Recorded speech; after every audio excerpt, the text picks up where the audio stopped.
Hi అండి, నేను మీ కవితని. ఎలా ఉన్నారు? బాగున్నారా? ఈ నెల కిట్టి ఇద్దరికి వచ్చింది. అయితే రుక్మిణి ఆంటీ వాళ్ళ ఇంట్లో కిట్టి పార్టీ సెలబ్రేషన్స్ తో పాటు ఎలానో ఆషాఢ మాసం వచ్చింది కదా అని గోరింటాకు సంబరాలు కూడా చేసుకున్నాం. ఆషాఢ మాసం గోరింటాకు సంబరాలు అనగానే గోరింటాకు తీసుకొచ్చుకున్నామా, ఏదో ఒక పాట పెట్టి రీల్స్ అప్లోడ్ చేసామా, లేకపోతే స్టేటస్ పెట్టుకున్నామా, అదే తప్ప గోరింటాకు ఎలా ఆవిర్భవించింది తెలుసా అండి? ఏదో కొంతమందికే తెలుసు. మరి గోరింటాకు వెనుకున్న చరిత్ర ఏంటో తెలుసుకుందామా అండి? ముఖ్యంగా ఆషాఢ మాసంలో ఆడవారు గోరింటాకు పెట్టుకుంటుంటే మంచిది అని అంటారు. మరి మీరందరూ కూడా పెట్టేసుకున్నారా అండి? గోరింటాకు అసలు పేరు గౌరి ఇంట ఆకు, అంటే గౌరి ఇంటి ఆకు అన్నమాట.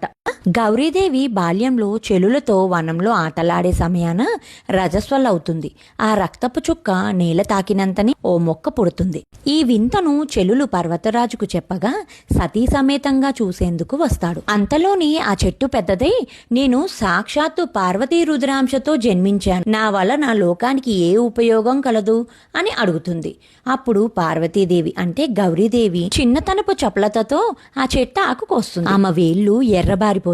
అయ్యో, బిడ్డ చెయ్యి కందిపోయింది అనుకునే లోపుగానే పార్వతీదేవి నాకు ఏ విధమైన బాధ కలగలేదు, పైగా చాలా అలంకారంగా అనిపిస్తుంది అంటుంది. పర్వతరాజు ఇకపై స్త్రీ సౌభాగ్యం చిహ్నంగా ఈ గోరింటాకు మానవలోకంలో ప్రసిద్ధమవుతుంది.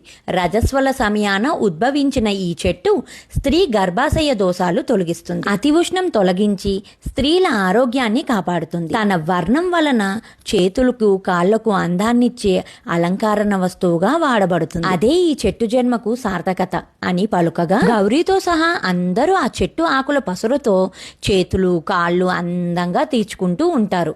ఆ సమయంలో కుంకుమకు సందేహం కలుగుతుంది. నుదుటిన కూడా ఈ ఆకు వలన బొట్టు దిద్దుకుంటారేమో, నా ప్రాధాన్యత తగ్గిపోతుందేమోనని గౌరితో ఆ సందేహం చెప్పగా నుదుటిన పండదు అంటుంది. కావాలంటే చూడండి, గోరింటాకు నుదుటిన పండదు. ఇక శాస్త్రపరంగా గర్భాశయ దోషాలు తీసేస్తుంది. అరచేతి మధ్యలో స్త్రీ గర్భాశయానికి రక్తం చేరవేసే ప్రధాన నాడులుంటాయి. వాటిలోని అతి ఉష్ణాన్ని లాగేసి ప్రశాంతపరుస్తుంది ఈ గోరింటాకు. ప్రసవం కాగానే ఈ గోరింటాకు ముద్దగా నూరి ఆ బాలింత చేత మింగిస్తే ప్రసవం వలన ఏర్పడే గర్భాశయ బాధలు నయమవుతాయి. ఇక మొగుడికి గోరింటాకుకి గల అనుబంధం స్త్రీలోని స్త్రీత్వపు హార్మోన్లు పనితీరు చక్కగా ఉన్నందువలన దేహం కూడా అందంగా సున్నితంగా ఉంటుంది. అలా లేతగా ఉన్న చేత పెట్టుకున్న గోరింటాకు మరింత అందంగా పండి కనిపిస్తుంది. ఆ పండటం అనేది ఆ మగువ ఆరోగ్యాన్ని సూచిస్తుంది. ఆరోగ్యమే మహాభాగ్యం. అందంగా ఉన్న అమ్మాయికి చక్కని భర్త వస్తాడు, ఆరోగ్యకరమైన దాంపత్యానికి కారణమైన భార్యను ప్రేమిస్తాడు కదా. పెద్దోళ్ళు ఏం చెప్పినా మరి ఓ 10-12 మైళ్ళ దూరదృష్టితోనే చెబుతారండి. అపోహలేం కాదు.